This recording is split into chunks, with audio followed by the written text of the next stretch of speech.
O Salmo 22 é um salmo muito poderoso, porque ele fala do sofrimento de Jesus na cruz do Calvário. Fala o abandono, a solidão, a traição, tudo que Jesus sofreu para que eu e você estivesse aqui essa noite. Mas a partir do versículo 22, o Senhor começa a falar conosco coisas tão poderosas sobre esses dias. Primeiro ele retrata o sofrimento, a entrega, a renúncia. Jesus é o nosso Goel, a gente estudou isso domingo passado. O Senhor nos deu um estudo poderoso sobre o resgatador, aquele que nos redime. O que é que a palavra do Senhor diz? A palavra do Senhor diz que o resgatador tem que ser um parente consanguíneo. O que é consanguíneo? Aquele que tem a mesma linhagem de sangue. Jesus, ele se identifica comigo e com você quando ele vai na cruz do Calvário e derrama o sangue dele. O sangue dele tornou ele deu autoridade para que ele pudesse entrar no inferno, tomar as chaves do Hades, tomou a chave da morte. Por isso que 1 Coríntios 15 diz: onde está, ó morte, a tua vitória? Onde está, ó morte, o teu aguilhão? Por quê? Porque Jesus transformou aquela residência eterna em temporária. Ele muda a estrutura da morte. Ele tragou a morte, ele comeu a morte, para que eu e você hoje tivéssemos vida e a tivéssemos em abundância. Jesus fez isso por nós, conquistou vida abundante para nós. O que acontece? Jesus, ele quer manifestar essa vida para a igreja. Aonde Jesus quer manifestar essa vida? Ele quer manifestar para os seus filhos. Ele quer manifestar para que o nosso irmão primogênito. Gente, o que é que acontece? Jesus, ele se torna nosso parente consanguíneo para ter a autoridade de ser nosso resgatador. A única forma dele ser o nosso resgatador e nosso remidor é ele se tornar o parente consanguíneo. Como ele se torna? Derramando o sangue dele por mim e por você. Ele derrama o sangue e entra na identificação da nossa parentela. Ele se torna nosso irmão mais velho. Ele deixa de ser unigênito para se tornar primogênito. Por quê? Porque ele tem muitos irmãos, que somos todos nós. E adentramos na família de Deus através do sangue aspergido de Jesus. Amém? É por isso que você hoje pode ceiar. É por isso que quando você faz uma aliança com Jesus, a sua vida, ela é liberta das trevas. Por quê? Porque era necessário um pagamento, era necessário uma moeda, era necessário o derramamento de sangue. Porque sem derramamento de sangue não há perdão de pecados. Jesus nos torna membros da família de Deus, como diz em Efésios, através do sangue derramado na cruz.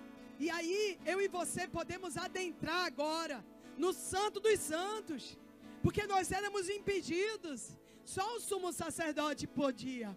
Jesus se torna também o sumo sacerdote. Ele faz o trabalho perfeito do sumo sacerdote. E a Bíblia diz em Hebreus, que a gente estudou essa semana: por isso podemos chegar com confiança ao trono da graça, para receber socorro em momento oportuno. Qual é o momento oportuno? Hoje é o dia de você receber a manifestação do socorro do trono da graça. Ele cumpriu toda a lei. Ele cumpre toda a lei mosaica. Ele cumpre toda a lei do Antigo Testamento. A Bíblia diz que Jesus não veio para revogar, mas ele veio para cumprir. Ele se torna o Cordeiro de Deus, que tira o pecado do mundo, para tornar acessível a entrada do reino nessa noite. Essa noite há um reino acessível para aqueles que vão viver no reino de Deus, que somos eu e você. E a Bíblia é cheia de boas promessas sobre esse reino. E aqui no Salmo 22, versículo 22 diz: proclamarei o teu nome aos meus irmãos, na assembleia te louvarei. Louvem-nos vocês que temem ao Senhor, glorifiquem-no todos vocês, descendentes de Jacó, Quem são os descendentes de Jacó? As 12 tribos. As 12 tribos de Israel são os descendentes de Jacó. E aonde estão essas 12 tribos? Elas estão espalhadas na face da terra. Talvez você diga, e Deus ainda se importa com isso? Deus não se esquece da aliança que faz com os seus servos. No Novo Testamento nós temos os 12 apóstolos. Ele estabelece um movimento apostólico para implantar o reino dele na terra. Deus tem aliança com gerações. O Deus que faz uma aliança de geração em geração. Uma geração louvará a outra os feitos do Senhor. Amém. O Deus de Abraão, o Deus de Jacó. Abraão, Isaque e Jacó é o mesmo Deus de hoje. Ele é o nosso Deus hoje, tanto quanto esteve com Abraão, com Isaque e com Jacó. Ele é tão poderoso para fazer milagres, como fez milagres com Abraão, Isaque e Jacó. Ele esquentou o ventre de Sara. Ele abriu o mar vermelho. Ele estabeleceu o seu povo na terra da promessa. Ele quer fazer em nossos dias os feitos que ele fez no passado. Ele quer fazer na sua vida e na sua descendência e na sua geração os grandes feitos. Ele quer operar em nossos dias com as maravilhas que ele operou no passado. E aqui na Bíblia diz assim, nesse salmo: tremam diante deles todos vocês, descendentes de Israel. Talvez você diga, e no Antigo Testamento tem, mas no Novo, eu te levo para Romanos 11. Enxertados nas promessas de Israel. Enxertados, nós somos enxertados. Nós fomos colocados nessa árvore, nós fomos colocados ali para também bebermos e aproveitarmos dessa seiva, desse alimento poderoso. Está disponível para mim e para você. Pois não menosprezou, nem repudiou o sofrimento do aflito. Não escondeu dele o rosto, mas ouviu o seu grito de socorro. O Senhor não se esquece da nossa dor. Muitas são as aflições do justo, mas o Senhor de todas as livra. A palavra do Senhor nos garante que para cada vergonha exultaremos em dupla honra. Há uma palavra poderosa, uma promessa aqui essa noite, para mim e para você. Que as bênçãos do Senhor virão sobre as nossas vidas. Que após o sofrimento, o Senhor trará dupla honra. Por acaso, quando o Filho do Homem vier, encontrará fé na terra? Por acaso, quando o Filho do Homem vier, encontrará fé na terra? Sim, Senhor, encontrará em mim. O Filho do Homem, quando se manifestar, precisa encontrar o seu coração firmado na fé. Na certeza inabalável das promessas que Ele quer cumprir. Algumas promessas parecem que não vão se cumprir. Olhe para a vida de José, estava preso. Olhe para a vida de Daniel, estava na cova dos leões. Olhe para a vida de Davi na caverna de Adulão. Todas as vezes que Deus tem algo para fazer na vida da gente, a promessa parece estar acontecendo ao contrário. Porque Deus vai testar a nossa fé.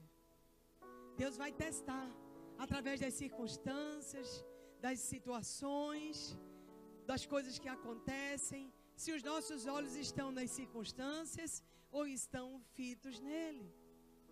Porque fé é a certeza de fatos que não se vê. Se você vê, você não precisa de fé. Fé é um atributo para aqueles que não veem a promessa. Fé é uma virtude para aqueles que não estão enxergando os fatos. Então, quem enxerga não precisa de fé. Você usa seu racional. Mas quem não vê nada, só pode se mover por fé. Porque sem fé é impossível agradar a Deus. Por isso que Ele é galardoador daqueles que o buscam galardoador, quer dizer recompensador. Por isso é necessário que os que se aproximam dele creiam que ele existe. É necessário que quem se aproxima dele creia que ele existe, porque ele é o recompensador da sua fé. Abraão creu, e isso foi-lhe imputado como justiça. Foi creditado na conta de Abraão, creditou na conta de Abraão a fé de Abraão. E Abraão recebeu o nome de pai da fé. Se Abraão alcançou a promessa, imagine você nos dias da graça. Quanto mais nós, se no tempo da antiga aliança Abraão foi alcançado pela fé, que diremos nós no tempo da graça, que vivemos o tempo de Cristo, não alcançaremos uma graça ainda maior. Pois não menosprezou nem repudiou o sofrimento do aflito, não escondeu dele o rosto, mas ouviu o seu grito de socorro. De ti vem o tema do meu louvor na grande assembleia. Hoje a gente está numa grande assembleia, e é dele que vem o tema do nosso louvor. Hoje foi um culto especial. Nós tivemos vários e vários cânticos, todos louvando ao nome do Senhor. Por quê? Porque Deus habita no meio dos louvores. Porque os meus lábios não se calarão. Porque na morte não posso louvar o Senhor. Por isso que minha alma não ficará presa no pó, mas eu me levantarei e cantarei os grandes feitos do Senhor. Amém? Precisamos abrir nossos lábios para cantar os grandes feitos do Senhor. A sua fidelidade desde a antiguidade, e a fidelidade que nos acompanhará todos os dias de nossas vidas. O Salmo do Bom Pastor: certamente bondade e misericórdia me seguirão todos os dias da minha vida, e eu habitarei na casa do Senhor para sempre. Amém? E diz: de ti vem o tema do meu louvor, na grande assembleia, na presença dos que te temem, cumprirei os meus votos. Nós estamos cumprindo o voto de 3 meses que fizemos ao Senhor. Alguns começaram depois, outros pararam, outros estão retomando. Essa semana alguns entrarão no jejum de líquido um dia, mas não importa. Cada um de nós estamos nos posicionando para viver o final de uma estação, o final de um cumprimento de uma promessa. Os pobres comerão até ficarem satisfeitos. Promessa de Deus. Não importa a sua condição, importa quem é o seu provedor. Não importa a sentença, importa quem é o seu juiz. Não importa o diagnóstico, importa quem é o médico dos médicos. Eu nunca vi um justo desamparado, e nem a sua descendência mendigar o pão. Aqueles que buscam o Senhor o louvarão. Como Israel ganhava as batalhas? O que ia na frente do exército de Israel? O louvor, a glória. Só o Senhor teu Deus adorarás, e só a Ele servirás. Quando você rompe no louvor, quando você começa a louvar, você desarticula as estruturas das trevas. Deus quer manifestar a glória dEle nos nossos lábios, com louvor e adoração. Deus quer que a gente se levante em louvor e adoração, num relacionamento. A gente como igreja já provou que é muito bom em jejum. A gente como igreja já provou que é muito bom em guerra. A gente como igreja já provou muito bom que a gente é muito bom em técnicas, em cumprir votos. Mas a gente precisa mostrar ao mundo que a gente tem um relacionamento com Jesus. A gente pode ser profundamente usado nos dons do Espírito, profecias, palavras de conhecimento. A gente pode ser profundamente usado na fé, na sabedoria, na perseverança. A gente pode ser profundamente usado na música, no púlpito, na palavra. Mas quando a gente começar a mostrar ao mundo que a gente tem um relacionamento com Jesus, o mundo vai crer que você foi enviado por Ele. É o primeiro amor. Quantos deixaram o primeiro amor? Em Apocalipse 2 diz: volta às primeiras obras, volta ao primeiro amor. O primeiro amor, querido, não é o seu ministério. O primeiro amor não é o seu sistema de valores, de moral. O primeiro amor não é o domingo após domingo você está aqui. O primeiro amor não é a quantidade de vezes que você vai para a igreja. O primeiro amor fala de relacionamento. O primeiro amor fala de entregar o coração. O primeiro amor fala de perder o ar, de estar apaixonado. Quem estava apaixonado aqui? Quem viveu uma paixão lembra, não tinha fome. Tudo que você via se relacionava com esse amor. Tudo que você pensava nessa pessoa.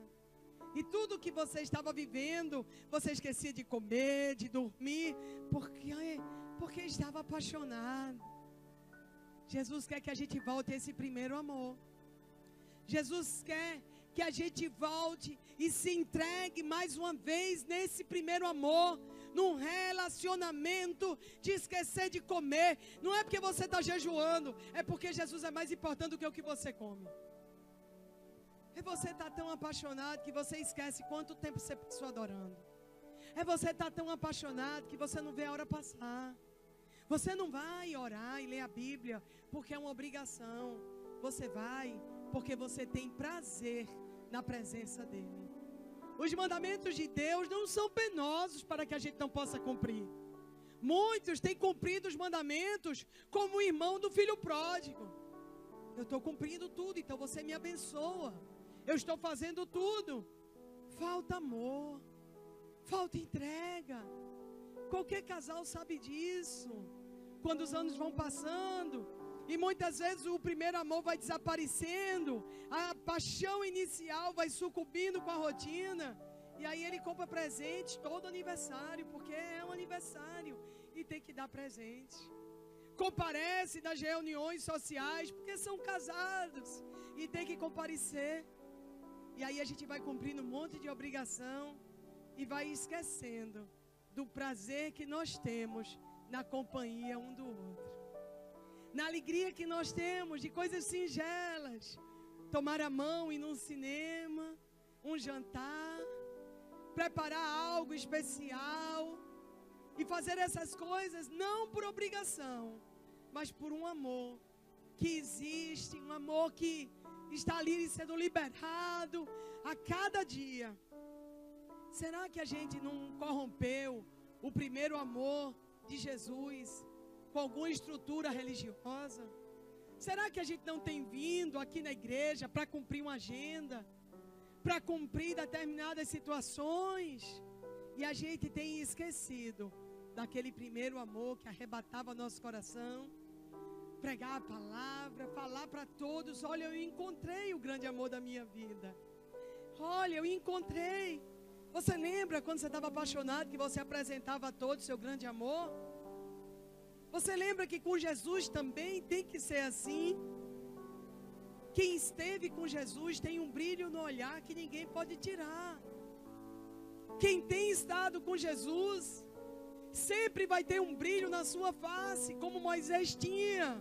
E o brilho dos nossos dias é maior do que o de Moisés, que se desvanecia. O nosso brilho é profundo. Porque se o brilho de Moisés era grande, quanto mais o brilho no tempo de Jesus, daqueles que têm estado com Ele. O Senhor quer restaurar isso na igreja. O Senhor quer restaurar esse poder desse encontro apaixonado em nossos dias. Talvez você pergunte: como eu posso voltar a viver isso? A Bíblia diz que Deus não encolhe nem aumenta de acordo com as pessoas. Deus não está maior em pastores do que está naquele que se converteu a semana passada. Deus não aumenta nem diminui, ao contrário, Ele não faz acepção de pessoas. Ele encontra um Davi. Se formos olhar o valor das pequenas coisas, nós vamos descobrir que ele se faz presente justamente naqueles que são os menores. A Bíblia diz que Davi era tão pequenino, franzino, de aparência frágil, não tinha armadura, mas Deus se fez presente na vida de Davi. O valor de começar de novo, o valor de começar nas pequenas coisas, vai nos levantar para derrubar os grandes Golias. Davi era o pequeno menino, mas Deus se fez presente nele, mais do que se fez em Saul. Por quê? Porque o coração de Davi buscava o Senhor. Elevo meus olhos para os montes, de onde me virá o socorro?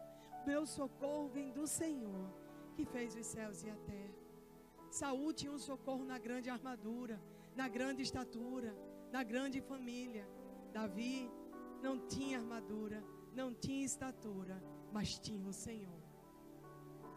O Senhor está querendo restaurar em nossos dias, não uma completa e perfeita estrutura de crente, mas Ele está querendo procurar em nós, os pequenos cristos, os cristãos, a verdadeira presença de Jesus. Os cristãos se chamaram assim logo quando a igreja primitiva começa a se mover, porque as pessoas não viam eles como muito grandes, mas viam eles como pequenos cristos. A diferença não está em você ser grande, mas a diferença está em você ser tão pequeno e ter um Deus tão grande. Precisamos restaurar esse primeiro amor. Precisamos deixar que a glória dele volte a se manifestar. E a glória dele só pode se manifestar aonde? Na minha fraqueza e na sua. Porque o poder dele, a glória dele se manifesta na nossa fraqueza. É quando reconhecemos que não podemos. É quando sucumbimos no último fracasso. É quando descobrimos que mais uma vez falhamos. É quando nós nos encontramos num beco sem saída. É quando nos encontramos nas intempéries, nas coisas que deram errado, nos filhos, na situação de um desviado, na situação de uma doença que voltou, um diagnóstico que você temia que aconteceu. São tantas coisas que nos acontecem, mas essas coisas que nos acontecem, elas podem realçar a nossa fé. Elas podem fazer com que a gente venha depender de um grande Deus, porque grandes problemas só se resolvem com um grande Deus. As grandes lutas, elas não passam se você se tornar maior. As grandes lutas desaparecem quando você se torna tão pequeno que um grande Deus possa se manifestar. Quando em você mesmo não tiver mais saída, quando você mesmo no seu QI, na sua teologia correta, quando você mesmo, na todas as orações que você já fez, e sobre tudo que você já tentou, quando tudo isso nada valer, quando todos os seus 40 dias de jejum, quando tudo que você leu e que você estudou, e tudo que você se preparou não valer mais nada, chegou o momento do seu milagre. Chegou o tempo de Deus reverter a sua história. Ele sempre vai nos deixar chegar ao fim. Ele muitas vezes vai dizer, acabou. Muitas vezes você olha para a situação e diz, acabou. Não tem mais saída. O povo de Israel na frente do mar, Faraó com seu exército atrás, eles olharam e dizem, não tem saída. E o Senhor diz, é o começo da grande viagem. É o começo da terra prometida. Quando eles olharam de costa e olharam e viram o Egito, e de frente o mar vermelho, não havia nada mais, o Senhor pôde finalmente se manifestar. Quando Marta e Maria olharam para aquela pedra na frente do túmulo do seu irmão amado Lázaro, e elas olharam para trás, onde está Jesus? Ele disse que vinha, mas ele não veio. O que nós temos? Os pranteadores já chegaram, já estão chorando pelo morto, porque em Israel naquele período tinha os pranteadores. Já chegaram. O que nós vemos é uma pedra. Naquele momento Jesus aparece no barco com os discípulos. A grande tempestade não parecia ter saída. A tempestade das nossas vidas, que a gente acha que vai morrer. Senhor, se você não se manifestar, nós morreremos. E na tempestade, olhar para um lado e para o outro, não havia um barco salva-vida, não havia ninguém em auxílio, e a tempestade só aumentava. Quando não havia mais nenhuma saída, Jesus se levanta e faz um milagre. Jesus continua vivo hoje aqui. Esse culto é em memória dele, essa mesa de ceia é em memória daquele que é e que há de vir. É em memória daquele que veio e se entregou por nós, para que você hoje não desista, mas você ande mais uma milha, dê mais um passo, ore mais uma vez, cante mais um louvor, que o milagre vai acontecer. Aqueles que buscam o Senhor louvarão. Que vocês tenham vida longa. Por que nós teremos vida longa? Para ver os feitos do Senhor na terra dos viventes. Para que a gente veja na terra dos viventes os feitos do Senhor. Enquanto tiver fôlego, enquanto tiver uma só respiração, enquanto houver algo dentro de você, eu quero dizer a você que o milagre está para acontecer. Talvez a respiração esteja ofegante. Talvez você esteja parado. Você esteja olhando, minha filha está grávida. E o maior prazer dela agora é botar a mão na barriga e ver o bebê chutar. E quando o bebê chuta, o olho dela brilha. Quando o bebê chuta, ela olha e diz: olha, põe a mão, filha, 3 meses não dá ainda. Dá sim, ele está chutando, você precisa ver. E o bebê chuta, o olho dela brilha. Às vezes parece que o nosso bebê parou de chutar. Parece que os sonhos morreram. Põe a mão, que o seu bebê vai voltar a chutar. Quando você menos esperar, vai ter um chute do seu bebê. E você vai ver que o seu bebê não morreu, que o sonho não morreu, que o plano e o propósito de Deus para você não morreu. Talvez você tenha passado por um divórcio. Talvez você esteja com diagnóstico hoje. Talvez amanhã você vai para uma audiência. Talvez amanhã seja o último dia que você acha que vai estar no emprego. Mas eu quero dizer a você que seu bebê vai voltar a chutar. Eu quero dizer a você essa noite que Jesus está no barco, que Jesus se faz presente, que Jesus está aqui e Ele é poderoso para fazer o bebê chutar. Ele é poderoso para fazer acontecer. Abalabashai, rebalabassore, candalabashai, ribalabassore, manai. Aleluia, aleluia. Glória a Ti, Senhor, exaltado seja o Teu nome. Aleluia. Todos os confins da terra se lembrarão e se voltarão para o Senhor. A promessa do Senhor foi para a Judeia, para Jerusalém, Judeia e Samaria, e até os confins da terra. O Senhor tem uma promessa essa noite. Não importa onde Ele está, não importa o que aconteceu, não importa qual foi o diagnóstico, não importa o tão distante que Ele está da igreja, mas a promessa é que até os confins da terra se lembrarão e se voltarão para o Senhor. Há uma promessa em Salmo 22, Jesus não foi para a cruz em vão. A promessa diz: e todas as famílias das nações se prostrarão diante dele. Tem uma promessa aqui para a sua família. E ela é maior do que o diagnóstico do psicólogo. Ela é maior do que a sentença do juiz. Ela é maior do que os entendidos disseram. Ela é maior do que a crise econômica. Ela é maior do que o que você leu. Ela é maior do que a maldição que lhe proferiram. Ela é maior do que o que diagnosticaram. A promessa para você é que todas as famílias das nações se prostrarão diante dele. Oh! Aleluia, aleluia. Há uma promessa para você, querido. Tem um fôlego de vida ainda em você. O inimigo tentou contra você, mas não pode acabar com você. A sua respiração pode estar ofegante. A sua respiração pode estar lenta. O fracasso deixou você lento. O fracasso deixou você passivo. O fracasso deixou você mais devagar. Mas o Senhor está começando a mexer o bebê no seu ventre. Oh, Rabalabachai. Quando Maria e Isabel se encontraram, ali estava Isabel, adiantada em dias, adiantada em idade. E ali estava Maria, aquela que não tinha marido, aquela que engravidou virgem.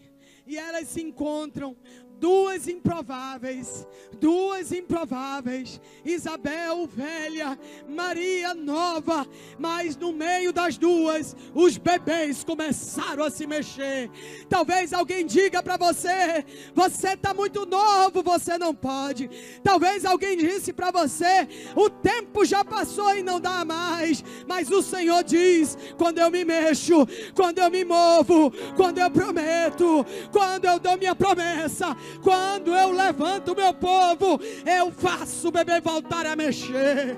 Oh, Rabalabalabachai, Recandalamai, pois do Senhor é o reino.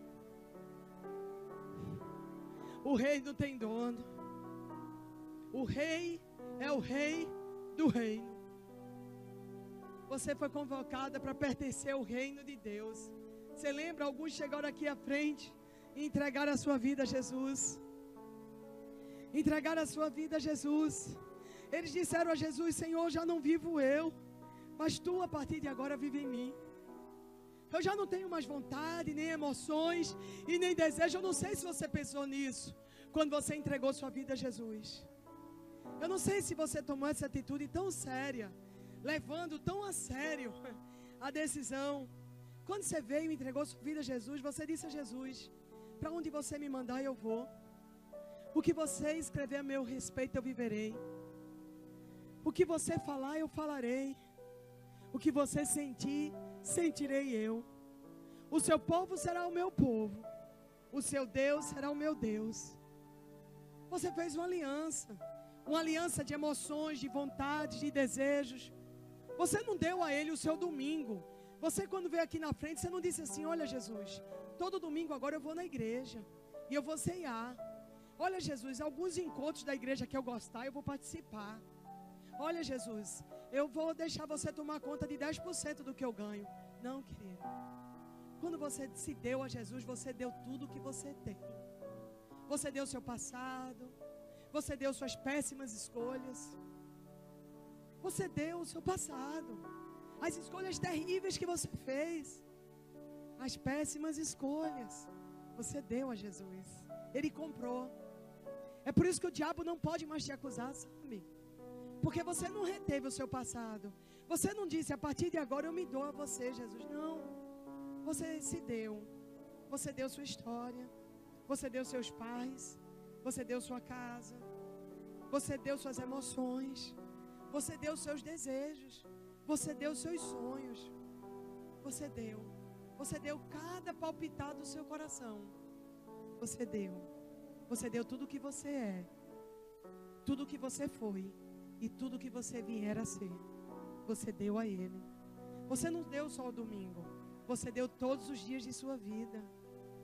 Cada escolha, cada acontecimento, cada coisa boa e cada coisa ruim, você deu a Ele.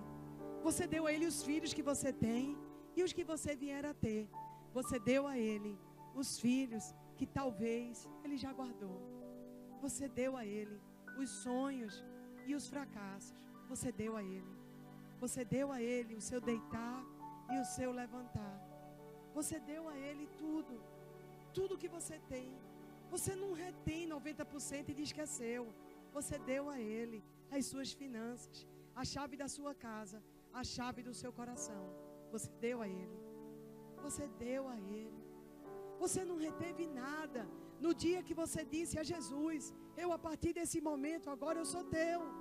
É por isso que Paulo entendeu isso e disse, já não sou eu quem vive, já não sou eu que ando, já não sou eu que como, já não sou eu que canto, já não sou eu que trabalho, já não sou eu que faço tendas, já não sou eu.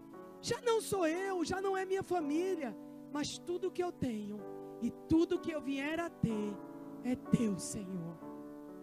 Ele compra. É por isso que ele tinha que ser o consanguíneo. É por isso que ele tinha que se identificar conosco na nossa sanguinidade. É por isso que ele se move no nosso DNA. Do contrário, seu DNA estava condenado por uma maldição, mas agora está liberto para a bênção.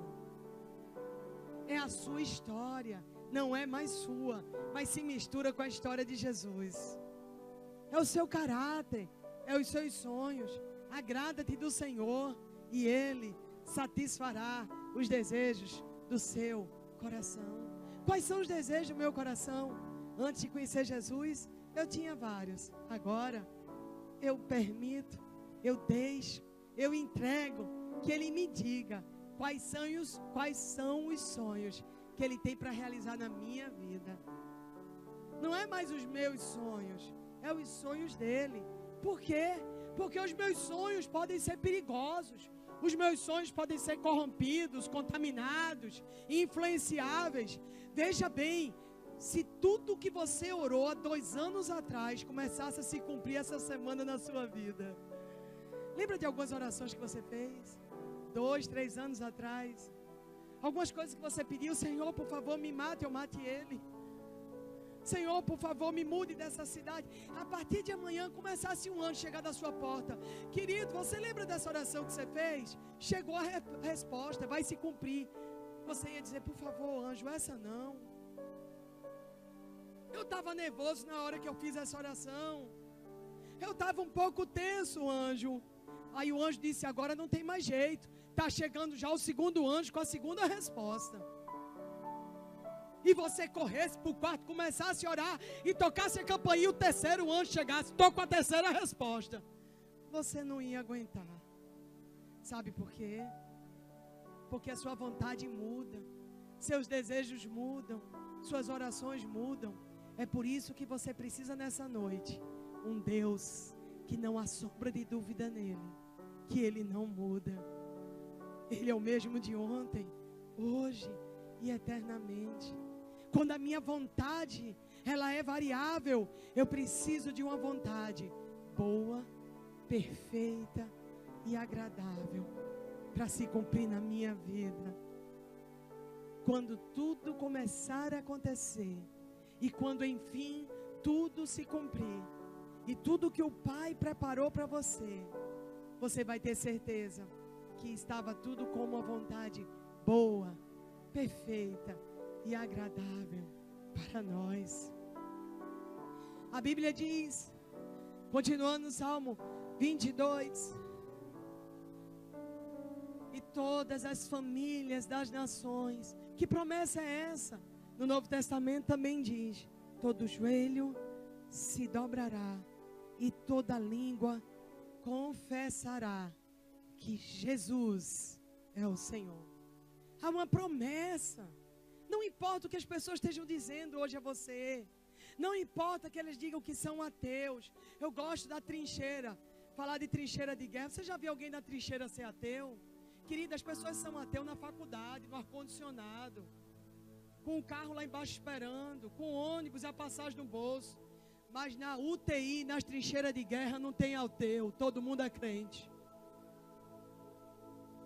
Você já viu alguém na trincheira? Eu quero discutir sobre o existencialismo. Eu quero discutir agora sobre o Big Ben. Ai, meu Deus! Ai, Jesus, tem misericórdia de mim. Querido, às vezes a complacência gera a superficialidade. A complacência e a permissão de tudo e tudo fácil gera pessoas que não podem exercer a sua fé. Um pouco de dificuldade, um pouco de dias difíceis, um pouco de resistência no mundo espiritual torna todo o coração incrédulo num bom crente. Todo lugar onde tudo é satisfeito é um ambiente propício para o obscurecimento do entendimento. Por isso que é necessário algumas trincheiras na minha vida e na sua, para que a glória do Senhor possa se manifestar com mais intensidade. um pouco de não aqui, um pouco de uma enfermidade ali, o desemprego acolá, um pouco de resistência, nada como um pouco também de cara a cara com o demônio, pode acender a fé de muito crente morno. Eu e meu marido conhecem um casal que abençoou a família com tudo, deu tudo. As filhas, carro, viagens, presentes. E o ambiente ficou tão propício para levantar bandeiras. E nessa família se levantou bandeiras de LGBT, liberdade, Guevara. Começaram a se levantar bandeiras de tudo que é tipo. E eu estava conversando com ele e disse: é fácil levantar bandeiras quando você pode ser LGBT nas Ilhas Caimãs, motorizada, com dinheiro no banco, papai e mamãe cobrindo todos os erros. Você levanta qualquer bandeira. Um pouco de ausência dessa proteção financeira e emocional é muito propício para se desenvolver uma fé inabalável. Às vezes um ambiente de ociosidade e superficialidade, onde se tem tudo, gera corações enfraquecidos, uma alma doente e um corpo voltado para o pecado. Por isso que às vezes é tão importante um ambiente propício para a fé aumentar. Da trincheira da morte, na cama da UTI, e do desemprego e na falta do dia a dia, todo mundo sabe levantar as mãos para o alto e clamar pelo Senhor Jesus. Por isso que a dificuldade não pode ser considerada como uma coisa ruim, mas ela tem que ser considerada como uma arma de Deus para resgatar os escolhidos. Porque no meio da luta e da adversidade, todo joelho se dobra e toda língua confessa que Jesus é o Senhor. Aleluia, aleluia. Por isso que o Senhor sacode a nossa nação. Porque a nação que se comprava casa, que se viajava para os Estados Unidos e o dólar está equiparado com o real, era um ambiente propício, não para missionários, mas para empresários frios, absolutistas, mas com o saquear dessa nação e com o Brasil sendo sacudido pelo Senhor. Crentes têm se levantado, missionários têm se decidido, profetas têm aberto a boca, pastores têm trabalhado, mestres têm se debruçado na palavra, e a igreja tem se levantado na nação brasileira. Os pastores, antes ricos e opulentos, agora socorrem as ovelhas, descem com mais rapidez de madrugada. E a opulência da igreja brasileira está dando lugar ao avivamento prometido pelo Senhor. Oxalá, Jesus Cristo, que sacuda essa nação e levante os missionários de nações. Que se manifeste a glória de Deus e não a superficialidade na nossa nação. Porque a promessa é que Ele nos sustenta, seja em tempo de colheitas gordas ou colheitas magras. Porque quem nos provê é o Senhor e não essa nação. Quem nos sustenta e nos lança para o nosso destino é o Senhor. A promessa está aqui. Pois do Senhor é o reino e Ele que governa as nações. Deus não dormiu quando sacudiu o Brasil. Ele está acordado, cumprindo a promessa de celeiro de nações. Eu prefiro estar num lugar que eu seja sacudida, mas que eu veja Jesus, do que na opulência, onde não sinta a falta dele. Eu prefiro ser sacudida e possa glorificar Ele com os meus lábios, do que ter sucesso longe dos braços do Pai. Eu prefiro criar missionários de nações, do que empresários bem-sucedidos longe do coração do Pai. Você está aqui hoje, não para você ter uma profissão bem-sucedida. Você não está aqui hoje para ter a família mais bonita do prédio. Você não está aqui hoje para você ter o melhor carro da sua família. Você está aqui hoje por causa de uma aliança que você fez com Jesus. Você está aqui hoje porque sua vida não pertence mais a você. É dele. Você entregou a ele. Você abriu mão da sua história para viver a história dele. Ele pode fazer com que tudo isso aconteça na nossa vida. Mas você não se entregou a ele como uma prostituta. Você se entregou a ele como filho. Você não se entregou a ele para salvar a sua empresa. Porque se ele tiver que matar a sua empresa para salvar você, ele vai matar. Se ele tiver que matar o seu casamento para salvar você, ele vai salvar. Se ele tiver que matar os seus sonhos mais absurdos, ele vai matar. Porque o compromisso dele é levar você em segurança para o céu. E tudo que tiver entre você e ele vai remover. Tudo que tiver entre você e Deus, ele vai remover. Quem sabe isso não é o pastor, mas é você. Aquilo que você pensa, primeira coisa que você acorda. Aquilo que você deixa seu último pensamento antes de você dormir. Aquilo que faz você orar o tempo todo e faz você pensar o tempo todo. É isso que é o seu altar. O seu altar é isso que você está pensando. Eu não sei. Mas essa coisa que não sai da sua mente em nenhum minuto. Você vive para isso. Você trabalha para isso. Talvez você trabalhe para ter sucesso. Talvez você esteja o tempo todo preocupado em ganhar dinheiro. Talvez esteja preocupado o tempo todo com alguém. Você vive e acorda essa pessoa. Eu quero dizer que é isso que está entre você e Deus essa noite. Ninguém sabe, mas você sabe. A boca fala do que está cheio o coração. Às vezes é um filho. Você não pode servir a Deus porque seu filho não está servindo a Deus. Você não pode servir a Deus porque você é um jovem rico. Você tem tanto sucesso para fazer que todas as atitudes que você vai tomar, você pensa nisso. Eu não sei se eu posso. Eu vou ver se eu tenho dinheiro na conta. Eu não sei se eu vou. Eu não sei se eu posso obedecer ao Senhor por causa disso. Eu quero dizer que é isso que é o seu Isaac. É isso. Você talvez seja um bom cristão, mas você pode ser um bom cristão idólatra. Você pode ser o jovem rico dessa noite. Você quer Deus. Sinceramente, você quer. Você canta lindo. Você conhece algumas passagens bíblicas. E você é um bom cristão. Mas tem algo entre você e Deus essa noite. O problema do jovem rico nunca foi a quantidade de dinheiro que ele tinha. Até porque o Senhor não precisa de dinheiro. Ele é o dono do ouro e da prata.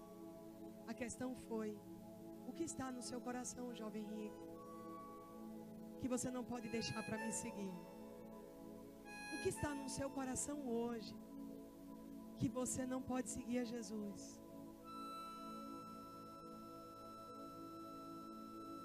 A Bíblia diz que Esaú trocou a herança dele por um prato de lentilha, que causou bastante prazer a ele naquele momento. Foi um prazer sensacional, o prato de lentilha. Mas o prazer acaba e a herança fica para sempre. E quando o prazer momentâneo acabou, Esaú se arrependeu. Porque os prazeres geralmente são enganosos, intensos, porém passageiros. Intensos.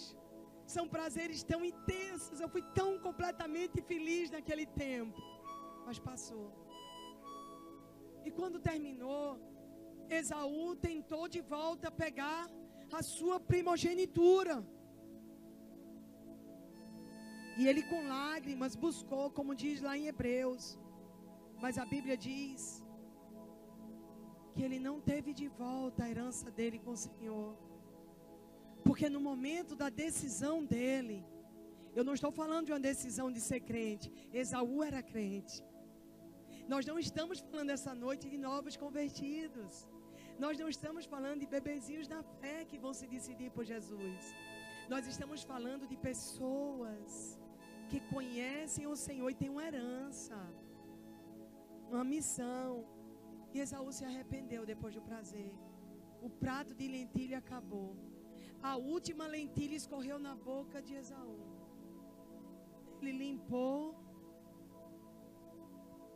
com olho da lentilha e disse: eu quero de volta o que eu era.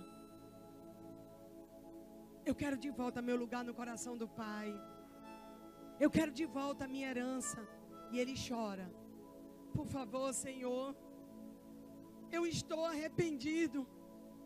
Eu quero de volta a promessa que você tinha para mim. Eu quero de volta os meus futuros anos. Eu quero de volta o chamado que você tinha feito um dia para mim. Eu quero de volta, Senhor. Eu quero. Eu descobri que aquele emprego não era essas coisas todas. Senhor, eu descobri que aquela garota não era tão fenomenal. Eu descobri, Senhor, que aquele carro não era tão fenomenal. Ele tinha cheiro de novo na primeira semana, mas depois, Senhor, ele era só mais um carro.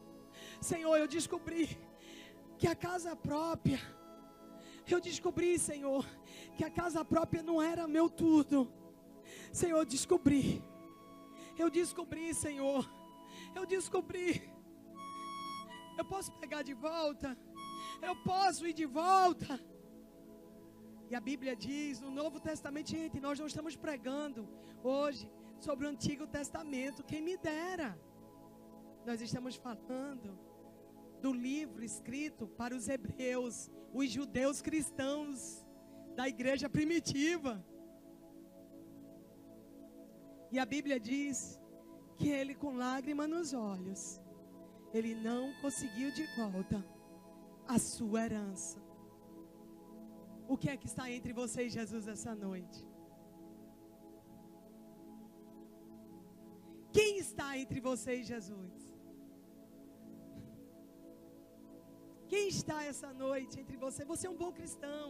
Olha, você está aqui, as Olimpíadas, e você está aqui. Cara, você é um bom cristão. Você é um cara sério. Você é um cara legal. O seu nome está no livro da vida. Mas nós estamos falando de herança. Você pode passar o resto da vida vivendo sem nenhuma herança.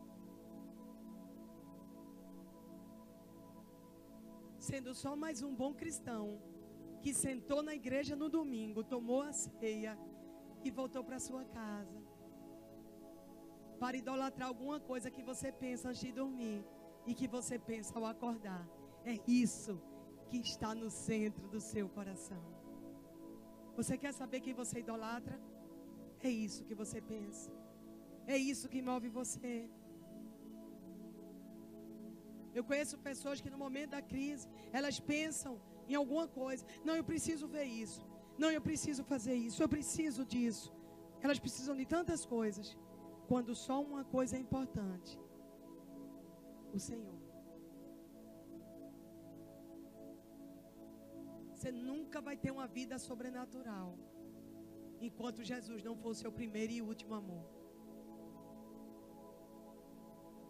Você nunca vai viver um milagre do sobrenatural. Talvez você vai negociar as suas crises, negociar as suas lutas, mas você não vai inspirar. Você não vai sacudir os céus com sua adoração. Você não vai ver a herança de gerações. Talvez você tenha uma poupança para os seus filhos. Você fez uma poupança para os meninos. Verdade. Pagou uma previdência. E a faculdade também, se já está tudo certo. E talvez vocês estão dando também para os seus filhos uma religião. É muito importante as pessoas terem um time de futebol. É muito importante as pessoas terem uma previdência. É muito importante ter uma escola. É muito importante também dar uma igreja para eles. Uma religião. Ninguém pode viver sem religião, não é verdade? É muito importante que as religiões, elas têm valores morais.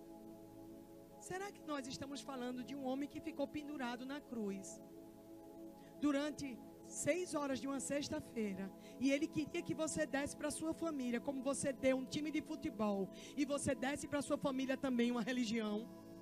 Será que nós estamos falando a mesma língua quando você vier tomar essa ceia? Que você está tomando essa ceia como um ato de religiosidade para levar uma vidinha medíocre, onde todo mundo vai olhar para a gente e dizer: ah, você é um bom cristão. Ou nós estamos fazendo alguma coisa essa noite que é de vida ou de morte, que é porta larga ou porta estreita, que é escuridão ou o sol que brilha como manhã. Será que nós estamos fazendo uma coisa essa noite que é para você acalmar sua consciência e você lidar com os seus pecadozinhos semanais? Ou estamos fazendo alguma coisa que vai arrebentar com as trevas, que vai saquear o cativeiro do inferno, que vai curar caroços, que vai quebrar as coisas que o inferno está prendendo na sua história, que vai deixar um testemunho que vai falar de gerações e gerações, que vai fazer com que o seu nome esteja escrito no livro da vida e na calçada da fama celestial, algo que vai mover as futuras gerações, algo que seus filhos vão olhar e vão se inspirar. A gente pode ceiar essa noite como um bom cristão, ou a gente pode ceiar como alguém que morreu e viveu. A gente pode ceiar como mais um bom grupo de cristãos direitos, gente da melhor qualidade, da Beira-Mar 114. Ou a gente pode fazer hoje o seu culto fúnebre. Logo, já não sou eu quem vive, mas Cristo vive em mim.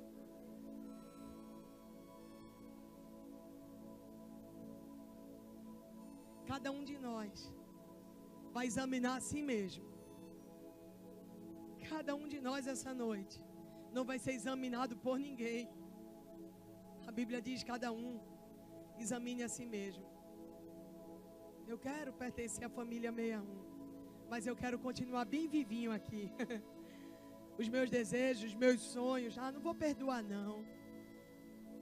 Eu vou fazer como eu quero. Deus me deu inteligência para isso. Eu vou manipular, dar um jeitinho aqui. Eu vou consertar as coisas com a minha oratória, com minhas palavras rebuscadas. Eu sempre dou um jeitinho. Você sabe como eu sou? Eu dou nó em pingo d'água, pastor. E eu estou aqui hoje para fazer isso com Jesus. Eu quero dizer a você que com Jesus não dá para fazer isso. Ou o ame, ou o deixe, porque Ele não nos aceita parcialmente. Você pode se enganar, mas Ele não está enganado sobre você. Você pode enganar toda a sua família, mas Ele não está enganado a respeito de você na sua família. Você pode enganar sua esposa, mas Ele não se engana sobre você. Você pode enganar o seu marido, mas você não vai conseguir enganar Jesus. Os filhos podem enganar os pais, mas nenhum filho consegue enganar Jesus, porque tudo está patente e descoberto diante do Pai das luzes. Talvez a gente nunca vai saber, só na hora do arrebatamento, quem era um bom cristão ou quem era o nascido de novo. Os fariseus eram os melhores cristãos de Jerusalém. Gente, não era como a gente. Pega leve, a gente pisa na bola pra caramba. Eu estou falando de pessoas que cumpriam toda a lei de Moisés. Jesus não se agradou deles. Porque Jesus não quer te dar uma religião. Ele quer te dar vida e vida em abundância. Jesus não veio aqui para montar igreja. Entende isso?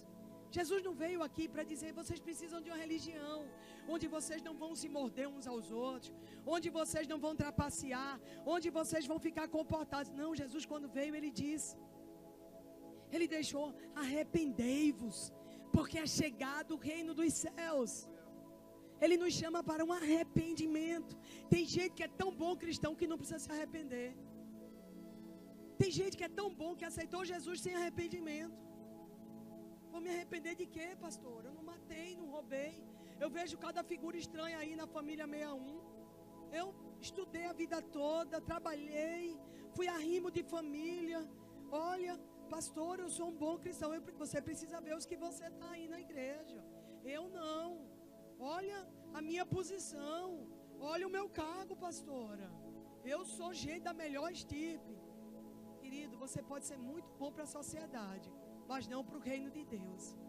Porque a entrada no reino de Deus não diz o tipo de faculdade, o tipo de oratória e o tipo de qualidade de moral que você tem, mas diz que é necessário arrepender-vos, porque é chegado o reino dos céus. Então, para chegar nessa mesa hoje, Ele permitiu ser despedaçado, chicoteado, sangrou. Ele permitiu para que Ele se tornasse pão partido. Ele hoje é o pão partido que eu e você vai levar para casa. Hoje Ele é o pão partido que eu e você vai cear. Sabe por que tem o suco? Porque Ele é o sangue derramado. Isso aqui é um copo de suco de uva. No mundo natural. Mas no mundo espiritual, Deus está vendo o sangue do Filho dele derramado por mim e por você. Sabe o que está aqui, querido? O sangue do justo derramado por mim e por você. A minha história e a sua redimida através desse sangue derramado. Hoje, quando você vier cear, o suco de uva espiritualmente se transforma, transubstanciação, em sangue de Jesus. Espiritualmente, não materialmente. Eu bebo o suco de uva, mas no mundo espiritual eu recebo o sangue de Jesus. Eu sou selada com esse sangue. Eu sou blindada com esse sangue. Eu recebo pão. O que é esse pão? É o corpo dele. Ele aceitou ser partido. Ele aceitou ser moído na cruz. Ele aceitou receber uma coroa de espinhos. Ele aceitou ser chicoteado. O seu lado foi furado com uma lança. Você vai comer um pão. Talvez um pão do supermercado. Um pão de leite, um pão Recife, um pão Petrópolis. Está na mesa da Beira-Mar 114. Mas no mundo espiritual, Deus está dizendo: eu estou dando meu filho mais uma vez à igreja. Eu estou entregando meu filho mais uma vez à igreja. Mas todo caminho de ida tem um caminho de volta.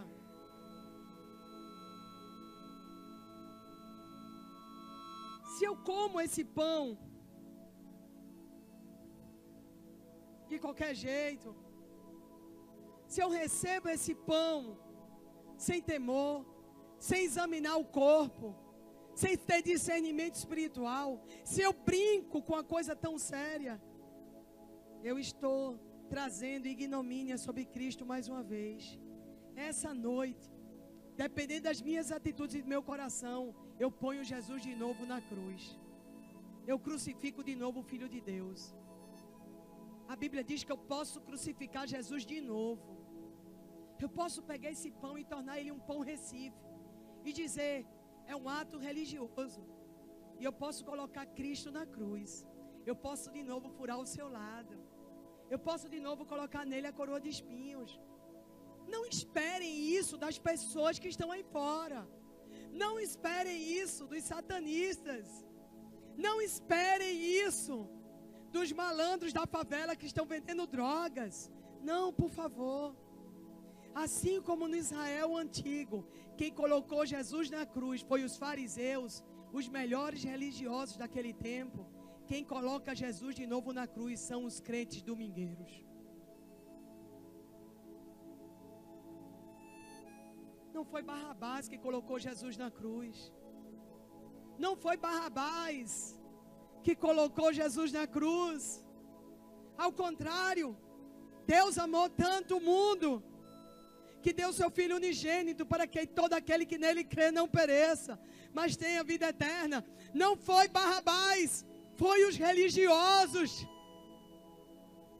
Foi os fariseus que colocaram Jesus na cruz. Quem está colocando Jesus de novo na cruz? A igreja. Somos nós, amados, que ceiamos e voltamos para a nossa vida onde Jesus não reina. Voltamos para a nossa vida com um amuleto chamado Jesus Cristo, com a Bíblia aberta durante a semana na sala e um jejum medíocre que nós fazemos para afastar algum tipozinho de demônio, mas sem transformação de caráter, sem morrer o velho homem. Nós negociamos com o que Jesus fez na cruz. Nós nos tornamos um pouquinho melhores do que éramos no mundo. mas nos tornar um pouquinho melhores. Não nos torna cristãos. Você aprendeu a falar o gospel, comprou uma Bíblia, melhorou, comprou uma Bíblia de estudo, botou um adesivo no seu carro, foi. Você agora escuta Juliano som. Você agora está no jarguez, evangeliquez. Isso não torna você uma nova criatura. Isso torna você membro, membresia, associação, fundação, instituição. Mas quando eu comer esse pão, quando esse pão partido, eu comer ele for Jesus em mim, quando logo já não eu mais quem existe, mas Cristo em mim, quando o pão deixar de ser pão e passar a ser Jesus, quando o corpo partido dele partiu o meu também, a minha carne e os meus desejos, aí verdadeiramente tragada foi a morte pela vitória. Aí verdadeiramente o pão vai ter o significado da primeira ceia, vai ter o significado da ceia da Páscoa. Aí Jesus Cristo vai inaugurar o seu reino na minha vida. Aí verdadeiramente Jesus estará reinando. Vou deixar esses para os pastores, que eu sou educado e eu peguei com a mão sem lavar. E vocês têm que comer esse mesmo. Todos os ricos da terra se banquetearão e adorarão. Haverão de se ajoelhar diante dele todos os que descem ao pó, cuja vida se esvai. Aquele que a vida está acabando hoje, as promessas estão acabando hoje. Quando tomar desse pão e o pão for verdadeiramente Jesus, o reino começa a ser instaurado na sua vida. Os ricos são, em outras traduções, são os gordos, os que têm recebido alimento. Tem ovelha gorda aqui?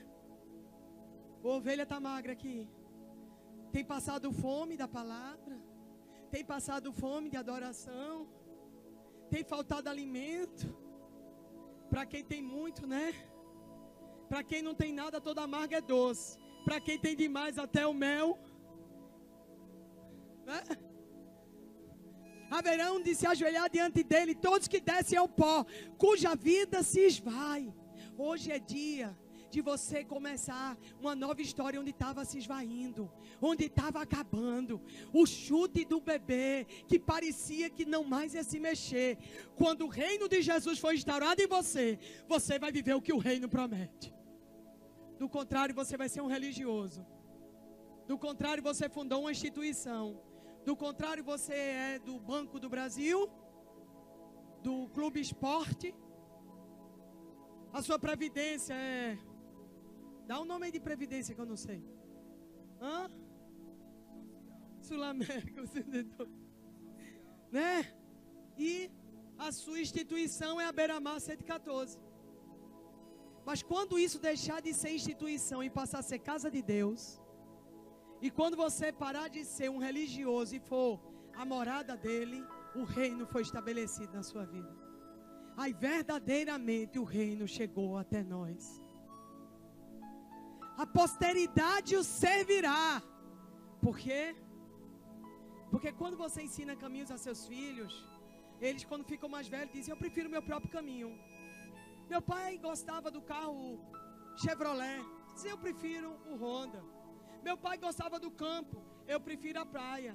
Meu pai preferia a religião evangélica, eu prefiro ser intelectual. Mas quando a geração vê paixão, quando seus filhos veem seus olhos brilhando, quando seus filhos veem em você um sacrifício de verdade, quando seus filhos veem em você verdadeira paixão por Jesus de primeiro amor, os seus filhos vão querer ter os olhos brilhando igual o seu. Aí você não ensinou a eles uma instituição, você ensinou a eles a vida abundante. A posteridade o servirá. Gerações futuras ouvirão falar do Senhor. E há um povo que ainda não nasceu. Vou beber água aqui. Eita Deus. E um povo que ainda não nasceu, proclamarão. Epa, tem uma profecia aqui para mim e para você. Aquilo que ainda não existiu, quando vier existir, já pertencerá ao Senhor. Aquilo que ainda não foi mencionado, as obras que ainda você não viveu, os lugares que você ainda não pisou, as nações que ainda você não viu, as pessoas que você ainda não conheceu, quando o seu futuro acontecer, ele proclamará ao Senhor. E há um povo que ainda não nasceu, proclamarão seus feitos de justiça, pois ele agiu poderosamente. Poderosamente. Eu sirvo a um Deus que Ele não é algo que vai se mover na minha vida para me dar uma vidinha tranquila, mas eu sirvo a um Deus que age poderosamente a cada manhã. Eu sirvo a um Deus que faz milagres hoje. Eu sirvo a um Deus que não há nada que Ele não possa fazer. Ele é o Deus do impossível.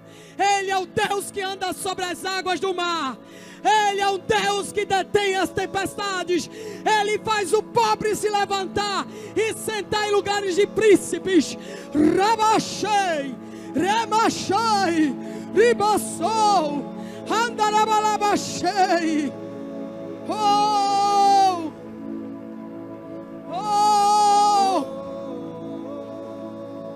oh, remachai. Essa noite nós vamos celebrar a ceia. Sabe por quê? Porque nós não somos derrotados. Nós somos mais do que vitoriosos em Cristo Jesus. Nós não vamos vir para essa mesa como um ato de religiosidade, mas nós vamos vir matando o velho homem. A cada passo que você der será como o sacrifício de Davi. Lembra Davi quando levou a Arca da Aliança? Ele pegou a Arca da Aliança na casa de Obed-edom, porque Deus tinha abençoado em 3 meses a família de Obed-edom, e tudo que Obed-edom tinha, Davi olhou e disse: ali está a bênção do Senhor. E ele remove a Arca da Aliança para o palácio, para a cidade de Davi, e cada passo que Davi dava, ele matava um bezerro. Hoje, quando você vir para essa ceia, cada passo que você der, você vai matar um bezerro de ouro na sua vida.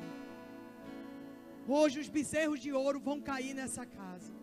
Hoje o lugar de idolatria, seja ele filho, marido, negócios, dinheiro, seja onde estiver prendendo o seu coração, hoje o bezerro de ouro vai ser sacrificado. O Senhor está pedindo hoje o bezerro de ouro. Porque para levar a presença de Deus, nós não podemos dividir a glória dele com ninguém. Porque carne e sangue não revela a glória de Deus. Deus hoje quer matar os bezerros de ouro. Davi estava matando um animal e dava um passo, matava o animal, e sabe o que Davi fez? Se despiu. Ele tinha que se despir. Porque não dá para servir ao Senhor com suas vestes de honra. Davi tirou toda a sua roupa e ficou com a roupa de baixo, escondendo só as partes íntimas. Ele se despiu da velha glória, para que a glória verdadeira se manifestasse em Davi. Mical olhou e disse: um rei não deve andar assim. Olhou da janela, julgou Davi. Meu pai, Saul, nunca fez isso. Davi não respondeu.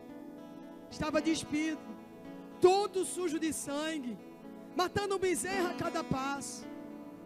A resposta que Davi não deu a Mical, a igreja dá. É verdade, Mical.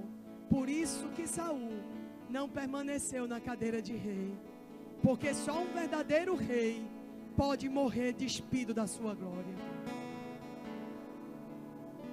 O verdadeiro rei, ele se despede, ele vai se despindo completamente de toda a glória, morre de braços abertos, sem roupa de glória dessa terra, porque a verdadeira glória vem do céu e não vem dos homens. Enquanto tu procurares a glória dos homens, tu não encontrarás a glória de Deus. Enquanto tu procurares o que os homens dizem e o que os homens querem, tu não provarás da minha glória, diz o Senhor. Se tu não se despires do velho homem, tu não entrarás nas minhas promessas. Porque a minha glória eu dou a quem quero. Eu não vejo do lugar que veio, eu não olho as circunstâncias, eu olho o coração, isso que o homem não pode ver. Essa noite, o Senhor está passando sobre esse lugar.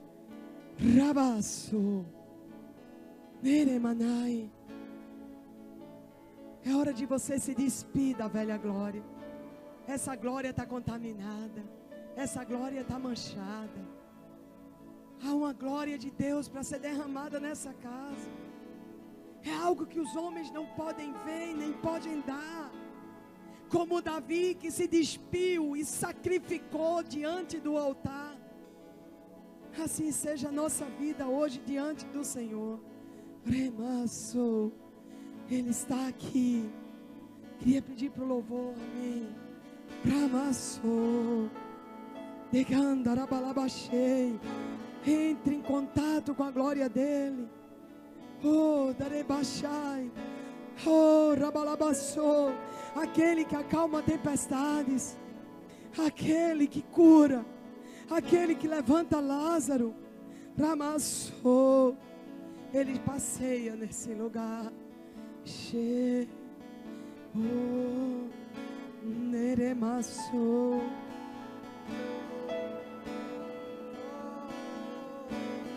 Todas as famílias das nações o servirão. Todas as famílias que venham do Oriente e do Ocidente, que venham dos quatro cantos, sopra Espírito de vida. Nos quatro cantos, sopra Espírito de vida. Que venha de todos os lugares, os cativos e aprisionados, venham adorar o Senhor. Arebalabachei. Não haverá empecilhos. Há uma preparação para um grande avivamento. Rebalabachei.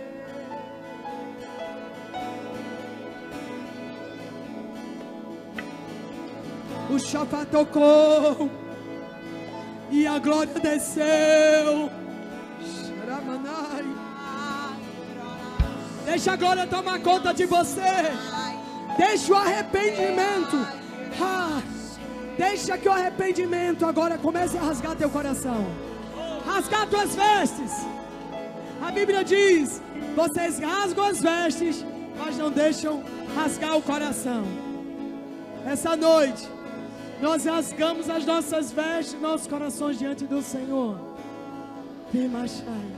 Eu não quero voltar para casa como eu era. Eu não quero voltar para casa como eu fui. Eu não quero voltar para minha família do jeito que eu estou. Eu preciso verdadeiramente nessa noite. Eu preciso verdadeiramente nessa noite. Eu preciso morrer para que Ele possa viver em mim. Demachai, demachou.